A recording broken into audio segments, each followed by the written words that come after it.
నందమూరి బాలకృష్ణను ఎన్టీఆర్ అవార్డుకు, మణిరత్నంకు పైడి జయరాజ్ అవార్డు, దర్శకుడు సుకుమార్కు బిఎన్ రెడ్డి అవార్డు, అట్లూరు పూర్ణచంద్రరావుకు నాగిరెడ్డి చక్రపాణి అవార్డు, విజయ్ దేవరకొండకు కాంతారావు అవార్డు, ఎండమూరి వీరేంద్రనాథ్కు రఘుపతి వెంకయ్య అవార్డుకు ఎంపిక చేసినట్లు మురళీమోహన్ ప్రకటించారు. దిల్ రాజు గారికి, అలాగే ఎండి హరీష్ గారికి, మా జ్యూరీ మెంబర్స్కి అందరికీ అందరి తరఫున కూడా శుభాకాంక్షలు తెలియజేస్తాం. ప్రతి ఒక్కరికి కూడా రాష్ట్ర విభజన జరిగిన తర్వాత ఇటు తెలంగాణ రాష్ట్రం కానీ ఇటు ఆంధ్రప్రదేశ్ కానీ ఈ నంది అవార్డ్స్ కానీ ఇప్పుడు పెట్టిన గద్దర్ అవార్డ్స్ అని పెట్టారు. ఈ అవార్డ్స్ అప్పటి నుంచి ఇవ్వటం మానేశారు. అది ఎందుకంటే ప్రతి వ్యక్తి కూడా ప్రభుత్వం దగ్గర నుంచి ఒక అవార్డు రావాలి, ఆ అవార్డు అందుకోవాలి, అది మన ఇంట్లో పెట్టుకోవాలి ఆ అవార్డుని అని చెప్పి అందరూ సంతోషపడతాం. డబ్బుల గురించి కాదు, ఇందులో ఒక గౌరవం. సరే, ఇది లేక చాలామంది ఇబ్బంది పడుతున్నామండి, ప్రతి సంవత్సరం మీరు ఇవ్వాలండి అని చెప్పి ఈ 10 సంవత్సరాలుగా చీఫ్ మినిస్టర్ గారిని అందరినీ కూడా రిక్వెస్ట్ చేశాం. అందరూ నిజమేనండి, ఇద్దామండి, చేద్దామండి అన్నారు తప్ప ఎవరు చేయలే. ఇప్పుడు మాత్రం రేవంత్ రెడ్డి గారు చాలా స్ఫూర్తి తీసుకొని ఆయన ప్రజాగాయకుడు గద్దర్ గారి పేరు మీద Gaddar awards, Telangana Gaddar film awards అని చెప్పి ఈ కార్యక్రమానికి ఆయన అనౌన్స్ చేయటం, దానికి దిల్ రాజు గారు మా కమిటీకి, ఈ కమిటీకి నన్ను చైర్మన్గా వేసి మా కమిటీ సభ్యులందరినీ కూడా అందరూ అనుభవజ్ఞులే, అందరూ కూడా సినిమా ఇండస్ట్రీకి సంబంధించిన వ్యక్తులతో ఈ కమిటీ వేశారు. అందరూ కూడా చక్కగా డిస్కస్ చేస్తున్నాం. అందరూ కలిసి ఏకాభిప్రాయమే, ఇందులో డిఫరెన్స్ ఆఫ్ ఒపీనియన్ రావటం కానీ లేకుండా ఏకాభిప్రాయంతో ఈ జడ్జిమెంట్ జరిగింది. నిన్న ఈవినింగ్ ముఖ్యమంత్రి గారికి సమర్పించడం కూడా జరిగింది లిస్ట్ అదంతా. ఇప్పుడే అనౌన్స్ చేస్తున్నాం. ఇది ఇందాక దిల్ రాజు గారు చెప్పినట్టుగా 2014 అంటే 2 జూన్ నుంచి విడుదలైన సెన్సార్ అయినటువంటి సినిమాల్ని ఇందులో తీసుకున్నాం. మొట్టమొదటిది 2015వ సంవత్సరం,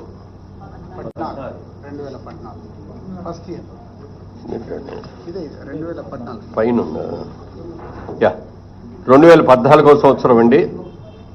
బెస్ట్ ఫిలిం రన్ రాజా రన్, సెకండ్ బెస్ట్ ఫిలిం పాఠశాల, థర్డ్ బెస్ట్ ఫిలిం అల్లుడు శ్రీను. అలాగే 2015 best film, first best film Rudramadevi, second best film కంచె, థర్డ్ బెస్ట్ ఫిలిం శ్రీమంతుడు. 2016లో ఫస్ట్ బెస్ట్ ఫిలిం. ప్రభుత్వం అధికారంలోకి వచ్చి సంవత్సరం అవుతున్నా ఇచ్చిన హామీలను గాలికి వదిలేశారు. రాష్ట్రంలో దళితులు, మైనార్టీలు, అణగారిన వర్గాల మీద దాడులు జరగడం చాలా హేయమైన చర్య అని తల్లి రాజేష్ రాజాం వైఎస్ఆర్సీపీ ఇన్ఛార్జ్. ప్రభుత్వం అధికారంలోకి వచ్చి సంవత్సరం కావస్తుంది. అయితే ఈ సంవత్సరంలో వాళ్ళు ఇచ్చిన హామీలని అయితే గాలికి వదిలేశారనే సంగతి అందరికీ తెలిసిందే. దీన్ని పక్కన పెడితే రాష్ట్రంలో దళితుల మీద, మైనార్టీల మీద, అణగారిన వర్గాల మీద దాడులు జరగడం అనేది చాలా హేయమైన చర్యగా నేను అభివర్ణిస్తున్నాను. ఈ సంవత్సర కాలంలో ఎన్సీఆర్బీ అనే సంస్థ ఇచ్చిన నివేదికను గమనిస్తే మన దేశంలోనే అత్యధికంగా దళితుల మీద దాడి జరిగింది మన ఆంధ్రప్రదేశ్ అనే ఆ నివేదిక చెప్తుంది. మొన్నటికి మొన్న అనంతపురం జిల్లా ఉరవకొండలో చూస్తే దళితుల మీద జరిగిన దాడి అయితేనేమి, కర్నూలు జిల్లా ఆదోనిలో ఒక మహిళను ట్రాక్టర్తో తొక్కిచ్చే సంఘటన అయితేనేమి, పల్నాడులో ఒక దళిత స్త్రీకి జరిగిన అన్యాయానికి ఆమె ఆత్మహత్య ప్రయత్నం చేయడం అయితేనేమి, మదనపల్లిలో నగిరిలో దళితుల మీద జరిగిన జారి అయితేనేమి, ఇవే కాకుండా మాజీ ఎంపీ నందిగామ సురేష్ గారు ఒక ప్రభుత్వ ప్రతినిధి, ఆయన ఒక ఎంపీగా మన రాష్ట్రానికి అందించిన సేవలను కూడా గుర్తుంచుకోకుండా అక్రమ కేసులు పెట్టి ఆయన్ని అరెస్ట్ చేసిన విధానం కానీ, ఇవే కాదు ఒక ఐపీఎస్ ఆఫీసర్, ఐఏఎస్ ఐపీఎస్ అంటే ఒక గౌరవపదమైన ఒక పోస్టింగ్లు, అలాంటిది ఒక ఐపీఎస్ ఆఫీసర్లు సంజయ్ గారు అయితేనేమి, సునీల్ గారు అయితేనేమి వాళ్ళని సస్పెండ్ చేసి రోడ్డు మీద నిలబెట్టిన సంఘటనలు. అంతెందుకు, ఇవేవీ కాకుండా పిఠాపురంలో పవన్ కళ్యాణ్ గారు డిప్యూటీ సీఎం గారు ప్రాతినిధ్యం వహిస్తున్న నియోజకవర్గంలో ఈ రోజుల్లో కూడా దళితుల్ని సాంఘికంగా బహిష్కరించడం అంటే చాలా బాధాకరమైన విషయం. నిన్నటికి నిన్న తెనాలిలో కూడాను ఒక దళిత విద్యార్థిని, అలానే ఒక మైనారిటీ విద్యార్థుల్ని, అణగారిన వర్గాల వాళ్ళని రోడ్డు మీద 3rd డిగ్రీ ప్రయోగించడం దేనికి? ఈ సంస్కృతి మీరు ఏం చెప్పదలుచుకుంటున్నారు అనేది నాకు అర్థం కాలేదు. అయితే ఇలా చూసుకుంటూ ఉంటుంటే అసలు దళితులకి, అణగారిన వర్గాలకి మన రాష్ట్రంలో తెలుగు సాంప్రదాయం ప్రకారం కూతురు కొడుకైన లోకేష్ ఏ విధంగా ఎన్టీఆర్ కి వారసుడవుతారు? నందమూరి కుటుంబం నుంచి వచ్చిన వారే ఎన్టీఆర్ వారసుడుగా ఉంటారు. నారా కుటుంబం నుంచి వచ్చిన లోకేష్ వారసుడు ఎప్పటికీ కాలేడు. చంద్రబాబు అవినీతి రాజకీయానికి మాత్రమే లోకేష్ వారసుడు అని లక్ష్మీ పార్వతి అన్నారు. ఉంటుంది అని ఈ విధంగా ఎన్టీఆర్ గారు సీఎంగా ఉండగా ఆయన మరి పూర్తిగా మహానాళ్ళు ఏమేం చేయాలో తీర్మానాలు చేసేవారు. మహిళల కోసం ఆ విధంగా వచ్చిన ఏ ₹2 కిలో బియ్యం కానీ, తర్వాత అనేక పథకాలు రూపుదిద్దుకొని పేద వర్గాలకు ఒక పెన్నిధిలాగా ఎన్టీఆర్ గారు మహానాడు కార్యక్రమాన్ని నిర్వహించేవారు. దానివల్ల ప్రతి పేదవాళ్ళకి ఒక లాభం జరిగేది. అట్లాంటి మహానాడిని తండ్రి కొడుకులు ఈరోజు ఎంత భ్రష్టు పట్టించారంటే, ఎంత బోరుగా ఉంది ఆ కార్యక్రమం. జనాలు కూడా ఆఖరికి వాళ్ళ పార్టీ వాళ్ళు కూడా రాకుండా అక్కడ జెండాలు తగలబెట్టుకునే పరిస్థితిని కూడా మనం చూసాం. అక్కడ తెలుగుదేశం జెండాను తెలుగుదేశం వాళ్ళే తగలబెట్టారు. కట్టలు వీళ్ళ ఫోటోలు ఉన్నటువంటి పాంప్లెట్స్ మొత్తం తగలబెడుతున్నారు. లాగి మరీ కూడా తండ్రి కొడుకుల పాంప్లెట్స్, అదేవిధంగా బ్యానర్స్ అన్నీ తగలబెడతా ఉన్నారు. ఇది వీళ్ళ మహానాడు. ఏదో చేయబోయి అయ్యవారిని చేయబోతే కోతి అయిందన్నట్టు సామెతగా ఈరోజు మహానాడు పేరుతో అభాసు పాలయ్యారు. ఇక వీళ్ళ గొప్పలు ఎలా ఉన్నాయంటే అవి మామూలుగా లేవు. ఏంటి, మా 6 సూత్రాల కాదు, అంతకుముందు 6 మరి సూపర్ 6 ఏమో తండ్రి చెప్పాడు, ఈయనేమో అదే దాన్ని 6 ఫార్ములాన ఏదో పేరుతో లోకేష్ అనౌన్స్ చేస్తూ ఉన్నాడు. ఏంటంటే అవి ఏంది, యువతకు ప్రాధాన్యత ఇవ్వటం, కార్యకర్తలకు ప్రాధాన్యత ఇవ్వటం, మహిళలకు అందులో కొత్తదనం ఏమన్నా ఉందా?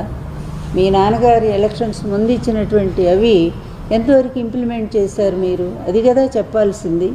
మేము ఇప్పటి వరకు కూడా ఇదిగో ఇన్ని పథకాలు మేము ఎలక్షన్స్ ముందు ప్రజలకు మాట ఇచ్చాము, వచ్చిన తర్వాత ఇవి మేము చేశాము అని చెప్పాలి కదా. అమ్మఒడి లేదు, అమ్మఒడి బదులు మాతృవందనం అని పెట్టారు, అది పోయింది.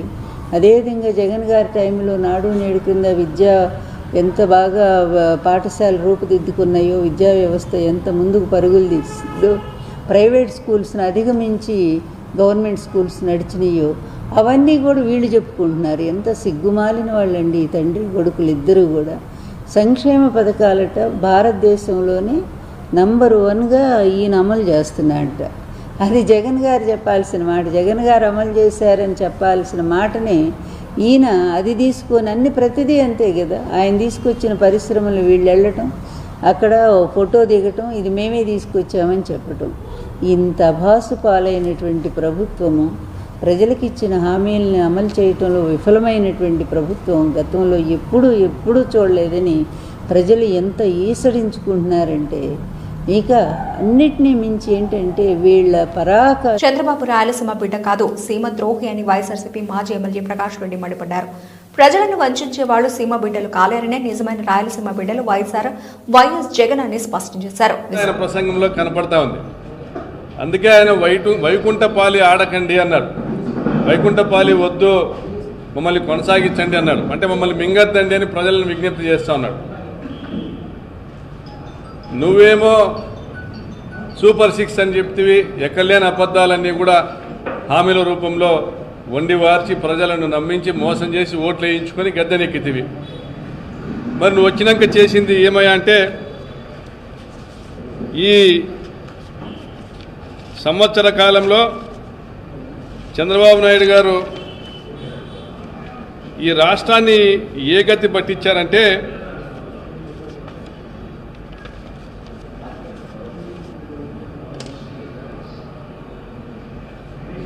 తెలుగు ప్రజల యావత్తు కూడా తాము దగా పడ్డామనేటువంటి ఒక అభిప్రాయంలో ఉన్నారు. ఎనీ పార్టీ, తెలుగుదేశం పార్టీకి సంబంధించిన వాళ్ళు కావచ్చు, జనసేనకు సంబంధించిన వాళ్ళు కావచ్చు, వివిధ రాజకీయ పార్టీలకు సంబంధించిన కార్యకర్తలు కావచ్చు, ప్రజలు కావచ్చు, మేము దగా పడ్డాము అనేటువంటి భావనలో ఉన్నారు సంపూర్ణంగా. ఎందుకంటే జగన్మోహన్ రెడ్డి గారు ముఖ్యమంత్రి అయిన తొలి సంవత్సరం నుంచే ఇచ్చిన నవరత్నాల హామీలను అమలు పరుస్తూ వచ్చారు. ప్రత్యేకించి రైతు భరోసా అనేది రెండవ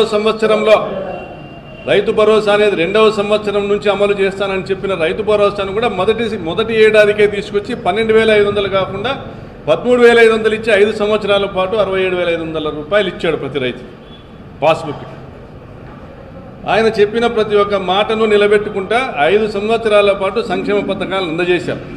అది చేయూత కావచ్చు, ఆసరా కావచ్చు, రైతు భరోసా కావచ్చు, నేతన్న నేస్తం కావచ్చు, పెన్షన్లు కావచ్చు. సంక్షేమ పథకాల విషయంలో జగనన్న ఇచ్చిన మాట మీద కట్టుబడి 5 సంవత్సరాల పాటు కూడా ఒక సంక్షేమ ప్రభుత్వాన్ని నడిపినారు. ప్రజలను తమ కన్న బిడ్డల వలె చూసుకున్నారు. ఇది నా బాధ్యత అన్నాడు. జగనన్నకు వచ్చిన కష్టాలు ఎవరికీ రాలే.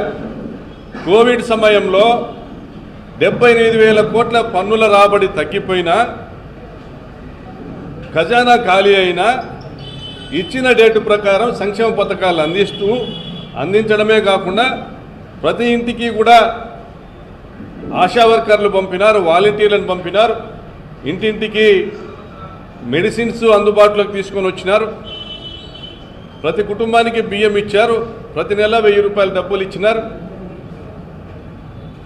శాఖ సింహాచలం పుణ్యశ్లోక అహల్యభాయ్ 300వ సహస్రాబ్ది ఉత్సవాలు సింహాచలంలో ఘనంగా జరిగాయి. భారతీయ జనతా పార్టీ నగర శాఖ ఆధ్వర్యంలో సింహాద్రి అప్పన్న తొలి పావంచా నుండి ఆర్టీసీ కాంప్లెక్స్ వరకు మహిళలతో ర్యాలీగా వెళ్లారు. పుణ్యశ్లోక అహల్యభాయ్ 300వ సహస్రాబ్ది ఉత్సవాలు సింహాచలంలో ఘనంగా జరిగాయి. భారతీయ జనతా పార్టీ నగర శాఖ ఆధ్వర్యంలో సింహాద్రి అప్పన్న తొలి పావంచ నుండి ఆర్టీసీ కాంప్లెక్స్ వరకు మహిళలతో ర్యాలీగా వెళ్లారు. చేనేత నడక పేరుతో ర్యాలీ నిర్వహించారు. ఈ సందర్భంగా బీజేపీ నాయకులు మీడియాతో మాట్లాడుతూ అహల్యభాయ్ 300వ సంవత్సరాల క్రితమే హిందూ దేవాలయాలను నిర్మించడం, హిందూ ఆచార సాంప్రదాయాలను ముందుకు తీసుకువెళ్లడంలో ఎంతో కృషి చేశారని అన్నారు. చేనేత వస్త్రాలను పేద, బడుగు, బలహీన వర్గాలకు ఉచితంగా అందించడంలో అహల్యభాయ్ ముందుకు వచ్చారని అన్నారు. అందుకే అటువంటి మహనీయురాలిని స్మరించుకుంటూ శతాబ్ది ఉత్సవాలను రాష్ట్ర బీజేపీ జరుపుకుంటోందని అన్నారు. ఈ చేనేత నడక కార్యక్రమంలో భారీగా మహిళలు, కార్యకర్తలు పాల్గొన్నారు. నా పేరు అడిసిమిల్లి కేశవరావు. నేను భారతీయ జనతా పార్టీ రాష్ట్ర సోషల్ మీడియా ఇన్ఛార్జిని. ముందుగా అందరికీ నమస్కారం. పుణ్యశ్లోక అహల్యాబాయ్ హోల్కర్ త్రిశతాబ్ది జయంతి ఉత్సవాల సందర్భంగా ఈరోజు సింహాచలం తొలి పావంచా దగ్గర మహిళలందరూ చేనేత వస్త్రాలతో ఆ మహాతల్లికి నివాళులర్పిస్తున్నారు. మనందరికీ తెలిసిన విషయం, మొఘలాయుల పాలనలో దెబ్బతిన్న మన భారతీయ సాంస్కృతిక వైభవాన్ని పునరుద్ధరించిన మహానీయురాలు అహల్యాబాయ్ హోల్కర్ గారు. దేశవ్యాప్తంగా సుమారు 3,000 పైగా దేవాలయాలని ఆవిడ పునర్నిర్మించారు. దేవాలయాల పునర్నిర్మాణమే కాదు, రాజ్య పాలనలో కూడా తనదైన ముద్ర వేశారు. మహిళా సాధికారతకి నిదర్శనంగా నిలిచారు. తన రాజ్యంలోని ప్రజలను కన్నబిడ్డల్లాగా సాకుతూ కరువు కాటకాలు వచ్చినప్పుడు ప్రజలు ఎటువంటి కష్టాలకు లోను కాకూడదని చెప్పి ప్రతి స్త్రీకి వెండితోనూ బంగారంతోనూ నేర్చిన వస్త్రాలను అందించారు. మహేశ్వరం సిల్క్స్ ని ఆవిడే తీసుకొచ్చి తన రాజ్యంలోని మహిళలకు ఉపాధి కల్పించారు. ప్రజలను కన్నబిడ్డల్లాగా సాకిన ఆ మహామూర్తి నేటితో శతాబ్ది పూర్తి చేసుకున్నందుకు ఆవిడికి నివాళులు అర్పిస్తూ ఈ రోజు ఈ కార్యక్రమం చేపట్టడం జరిగింది. ఈ కార్యక్రమంలో పాల్గొంటున్న మహిళామూర్తులకు అలాగే ఇక్కడున్న ప్రజలందరికీ మరొకసారి భారతీయ జనతా పార్టీ రాష్ట్ర శాఖ తరఫున ధన్యవాదాలు తెలియజేసుకుంటున్నాం. ఈరోజు మన సింహాచలం తొలిపాంచ్ దగ్గర శివాలయానికి పూజ చేస్తూ ఈ ఏదైతే అహల్యాబాయ్ హోల్కర్ 300వ పుట్టినరోజు సందర్భాల భాగంగా ఇక్కడ సింహాచలంలో పెట్టడం జరిగింది. ఎవరైతే హిందూయిజం కోసం పోరాడి 3,000 దేవాలయాల పైగా కట్టించి ఇవాళ శ్రీశైలం అలాగే మన కాశీ ఇటువంటి టెంపుల్ అన్ని కట్టించి ఘాట్లు కట్టించి అలాగే 30 సంవత్సరాలు విరుచితంగా పోరాడి దేశం వెలుగులోకి తీసుకొచ్చిన మన నరేంద్ర మోడీ గారికి అలాగే అందరికి కూడా ధన్యవాదాలు తెలియజేస్తున్నాను. ఆవిడ 300వ జయంతి సందర్భంగా ఇక్కడ ఈ ప్రోగ్రాం పెట్టుకోవడం జరిగింది. కడపలో తెలుగుదేశం పార్టీ నిర్వహించిన మహానాడు అండర్ ఫ్లాప్ గా మిగిలిపోయిందని వైసీపీ నేత గడికోట శ్రీకాంత్ రెడ్డి అన్నారు. తాడేపల్లి వైఎస్ఆర్సీపీ కేంద్ర కార్యాలయంలో మీడియాతో మాట్లాడుతూ మాజీ సీఎం వైఎస్ జగన్ విమర్శించడానికి మహానాడు పరిమితమైందని మండిపడ్డారు. హామీలు నెరవేరుస్తామన్నటువంటి బాధ్యత లేకుండా, ఫలాని చేశామని చెప్పేటువంటి ధైర్యం లేకుండా కేవలం జగన్మోహన్ రెడ్డి గారిని తిట్టేదే మా ప్రధాన ఎజెండా అని చెప్పి మాట్లాడిన ప్రతి ఒక్కరూ మాట్లాడినటువంటి 3 పదాలలో ఒక పదం జగన్ గురించి స్మరించుకున్నారు. వాళ్ళకి ఏ పార్టీ భయం ఉందో దీన్ని బట్టి అర్థమవుతోంది. మిగిలినటువంటి మీటింగులలో కానీ ఎక్కడైనా కానీ వాళ్ళ సంస్కారం ఎలా ఉంటుందో గతంలో అనేక సార్లు చూశాం. కనీసం ఆ మహానాడులో అన్న కొన్ని విద్యుత్తుతో వ్యవహరిస్తారేమో అని చేసి ఎదురు చూశాం. అక్కడ కూడా వాళ్ళ సంస్కారం, వాళ్ళ మాట్లాడే భాషలు, వాళ్ళు వ్యవహరిస్తున్నటువంటి తీరు చూసినప్పుడు నిజంగా వీళ్ళకి ఇంకిత జ్ఞానం ఉందా అని చెప్పి ఆలోచన చేస్తున్నాం. కనీస జ్ఞానము లేకుండా ఎంతసేపు ఎదురుదాడే బాధ్యతగా పెట్టుకొని ఆ ఎదురుదాడి చేయడము, జగన్మోహన్ రెడ్డి గారిని వ్యక్తిగతంగా తిట్టడమే వాళ్ళ ఎజెండాగా పెట్టుకొని టోటల్ 3 రోజులు గడిపేశారు. ఈయన మహిళలకు ఎంత మోసం చేశాడు. ఒక్క సంవత్సర పాలనలో, జగన్మోహన్ రెడ్డి గారి సంవత్సర పాలనలో లాస్ట్ 3 నెలలు కరోనా, అంతకుముందు 2 నెలలు కూడా దాని ఎఫెక్ట్ ఉండింది. పరిపాలన సాగిన మొట్టమొదటి సంవత్సరంలో కేవలం 7 నెలలు మాత్రమే. 7 నెలల్లో జగన్మోహన్ రెడ్డి గారు ఎంత చేశారు, ఎన్ని పెన్షన్లు పెంచారు, మహిళలకు ఒక విడత రుణమాఫీ చేశారు, డ్వాక్రా మహిళలకు కాపు నేస్తం ఇచ్చాడు, ప్రతి ఒక్క మహిళలకు చేయూత రూపంలో డబ్బులు ఇవ్వడం అయితేనేమి, బడికి పోయేటువంటి ప్రతి అబ్బాయికి అమ్మఒడి లాంటి పథకాలు ఇవ్వడం అయితేనేమి, ఎన్నో కార్యక్రమాలు చేశారు. ఒక్కసారి ఆలోచన చేయమంటున్నా, ఆయన పాలనలో, ఒక సంవత్సర పాలనలో 5 నెలలు పోయినా కూడా కేవలం 7 నెలలు పరిపాలన చేసే అవకాశం ఉన్నా ఎంత మంచి చేశాడు ప్రజలకు. మీరు 12 నెలలు పరిపాలన చేసినా ఎక్కడ కూడా దాదాపుగా జగన్మోహన్ రెడ్డి గారు దిగిపోయేటప్పుడు 7,000 కోట్లు మీ ఖజానాలో పెట్టిపోయినా మీరెంత మంది చేశారు ప్రజలకు ఒకసారి ఆలోచన చేయమంటున్నా. అప్పుడు మీరు దిగిపోయే సమయానికి కేవలం 100 కోట్ల ఖజానా మాత్రమే మీరు పెట్టున్నారు. మీ ప్రభుత్వం దిగిపోయే టైంకి 2019లో ఎంత సమర్థకంగా ఆయన పరిపాలన చేశాడు, ఎంత మంచిగా పేద ప్రజలకు మంచి చేశాడు, 1,40,000 ఉద్యోగాలు ఇచ్చాడు, సచివాలయ వ్యవస్థ క్రియేట్ చేశాడు. ప్రభుత్వ యాజమాన్యాలు అనుసరిస్తున్న నిరంకుశ నిబంధనలపైన ఐక్య పోరాటాలు చేయాలని స్టీల్ సిఐటియు అధ్యక్షుడు అయోధ్యరామ్ అన్నారు. స్టీల్ సిఐటియు ఆధ్వర్యంలో ప్రధాన పరిపాలన భవనం వద్ద శుక్రవారం జెండా ఆవిష్కరణ చేశారు. ఉద్దేశంతో ఏదైతే పోరాటం మొదలుపెట్టామో ఆ పోరాటంలో భాగంగానే విశాఖపట్నం స్టీల్ ప్లాంట్ ని 3 లక్షల కోట్లు విలువైనటువంటి ఆస్తిని 3,000కి 4,000 కోట్లకి ఆదానికి అంబానీ కట్టబెట్టే విధానానికి వ్యతిరేకంగా గత 1600 రోజులుగా పెద్ద ఎత్తున పోరాటం చేయడంలో సిఐటి కీలక పాత్ర పోషిస్తా ఉంది.